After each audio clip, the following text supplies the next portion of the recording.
Bonjour à tous, j'espère que vous allez bien durant cette période de confinement.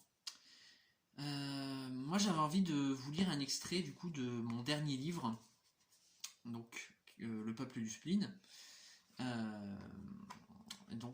C'est un recueil de monologues. Et le monologue que je vais vous lire s'intitule L'inconnu du bois. Il y a longtemps. Il y a longtemps, j'étais un enfant. Je parcourais les prairies et les champs, tantôt insolent, tantôt attendrissant. J'aimais les livres, les oiseaux et les fleurs. Pour moi, c'était là le vrai bonheur. Pas un jour ne passait sans qu'une coccinelle ne me chante son vol effréné à travers les champs de blé. J'avais de l'or dans les cheveux. Tout aurait dû être merveilleux. Tout. Et puis, il y a un peu moins longtemps, je devins adolescent. J'écoutais sans arrêt la chanson d'Hubert Félix Thiéphane, La fille du coupeur de joint. Et par un beau matin de janvier, alors qu'un fin manteau de neige recouvrait l'herbe de la prairie, je l'ai vue danser à la lisière de la forêt. Elle était si belle, elle resplendissait. Ses cheveux roux virevoltaient au gré du vent, comme autant de flammes sorties tout droit des enfers. Sa robe tournoyait dans la douce lumière du soleil levant qui baignait le petit bois de l'Auflarde. Ses yeux étaient du plus profond des verts émeraudes. Sa peau était si blanche qu'on aurait dit le marbre des palais, ou plutôt celui des tombeaux. Ses lèvres écarlates laissaient transparaître un sourire à la fois tendre et espiègle. Au plus profond de mon être, je savais que je l'aimais. Cette jeune fille, cette petite fée, elle était parfaitement faite pour moi. Alors je me décidai à aller la voir, juste pour lui parler. Je marchais sur le tapis blanc que l'hiver avait soufflé sur le sol de ces bois. Quand soudain mon pied maladroit se posa sur une brindille, laissée là par les affres du temps et recouverte de neige. La brindille craqua et la jeune fille s'envola, en déployant une unique aile d'argent. Quelque chose s'est brisé en moi ce jour-là, et les années passèrent, impassibles. Théo, Théo, où es-tu donc, mon cher Théo? Je suis là, je n'ai pas bougé, mon cher cœur. Ah, enfin je te trouve. Repenses-tu à la jeune inconnue que tu as croisée dans le bois de l'Auflarde il y a 30 ans? Mon cher cœur, il est évident que tu m'y fais penser à chaque fois que je crois avoir un moment de répit. Quoi de plus normal? Je suis là pour ça. Stupide gardien de mes émotions. Chaque jour que Dieu fait, je me demande pourquoi je suis né avec un cœur. Et à chaque seconde que fait s'écouler le grand horloger de l'univers, je me demande pourquoi ta voix résonne en moi depuis ce matin de janvier 1979 dans le bois de l'Auflarde. Et je te maudis, mon cœur. Oui, je te maudis. Mais enfin, tu t'égares, mon bon Théo. La ferme! C'est ta raison qui te fait douter de moi, peut-être. Oh, c'est certain. Et sais-tu pourquoi elle fait cela? Je n'en sais rien. Parce que ce matin, il y a 30 ans, en janvier 79, dans le bois de l'Auflarde, tu as vu une jeune fille s'envoler grâce à une seule aile d'argent. Et, depuis ce jour fatidique, tu te demandes si tu n'as pas rêvé. Eh bien, moi, je te le dis, ce n'était pas un rêve. Tu as bien vu cette jeune fille.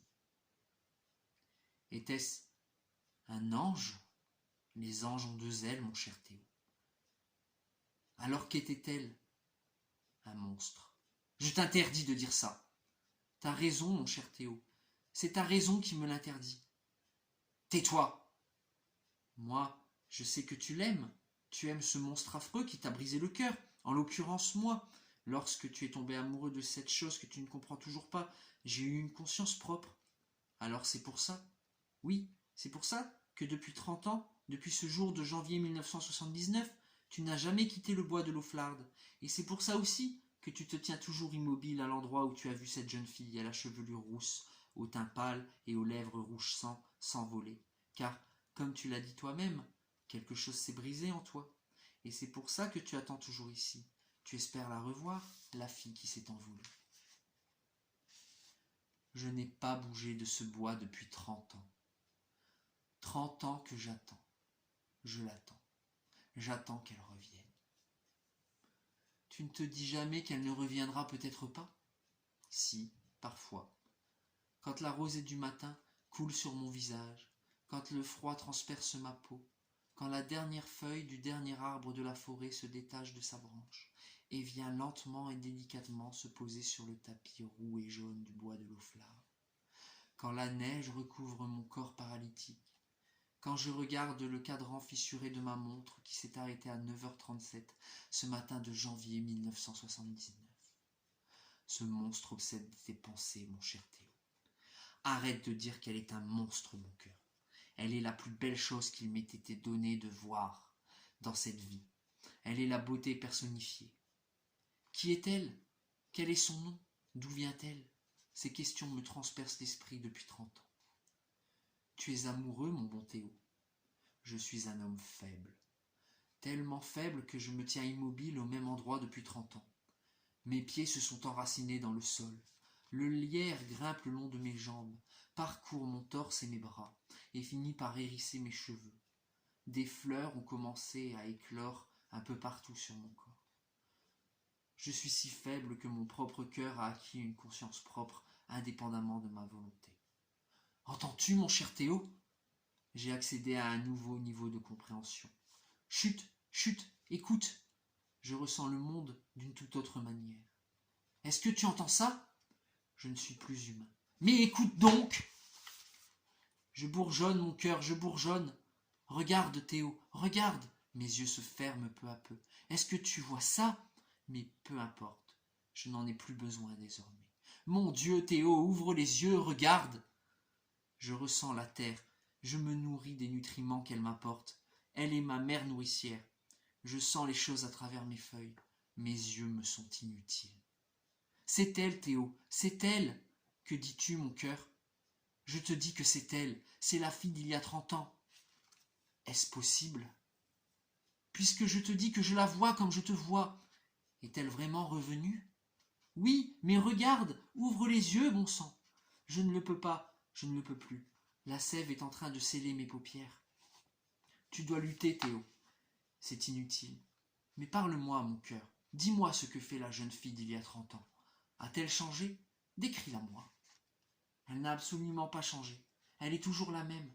Elle a toujours la même robe blanche. Ses yeux sont toujours du plus profond des verts émeraudes.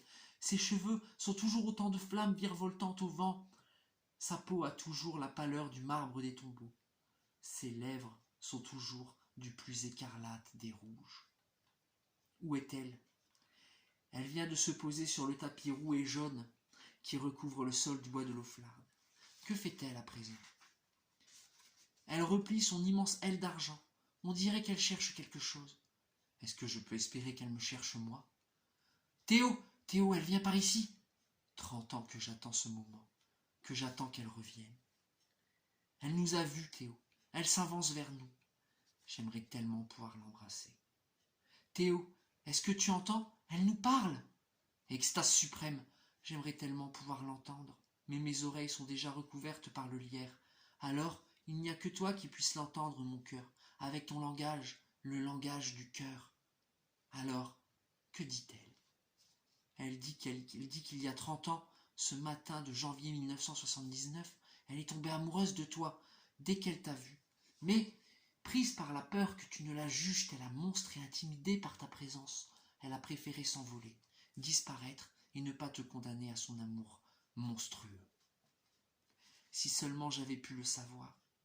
Dis-lui que je l'attends depuis tout ce temps. Dis-lui que dès que je l'ai vue, je suis tombé amoureux d'elle, et que je n'ai jamais cessé de l'aimer depuis ce matin-là. Elle le sait déjà, c'est pour ça qu'elle est revenue, elle n'a plus peur maintenant. J'en suis heureux, même si je ne pourrai jamais l'embrasser ni la tenir dans mes bras, ni même lui dire que je l'aime. Je pars, mon cœur, je me sens partir, lentement. Une force irrésistible m'entraîne vers un ailleurs. Je suis condamné et je dis adieu à cet amour divin que j'ai finalement trouvé.